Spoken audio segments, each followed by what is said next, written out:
আসসালামু আলাইকুম। আমি এখন মাধবপুর বাজার থেকে আপনাদের মাঝে দেখতে পাচ্ছেন মাধবপুর বাজারে প্রচুর ভিড়। আজকে মঙ্গলবার, মাধবপুর বাজারের দিন। তো যারা যারা আমার ভিডিওটি দেখতেছেন মাধবপুর মাছ বাজারে খুব সুন্দর সুন্দর অনেক বড় বড় মাছ উঠে। তো মাধবপুর মাছ বাজারে তেমন এখনো জিগাই নাই, তবে জিগাবো।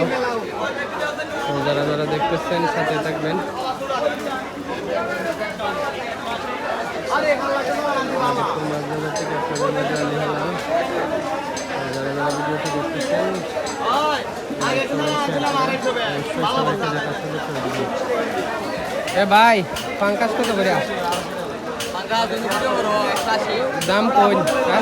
180। কম নাই? যাই হোক, ভিডিওটি ভালো লাগলে সবাই লাইক করুন। এটা কত? 170। ছোট বড়, বড়টা একটু দাম, ছোটটা একটু কম, আর এটা একটু বড়, একটু দাম বেশি। যাই হোক, ভিডিওটি ভালো লাগলে সবাই লাইক করুন, শেয়ার করবেন।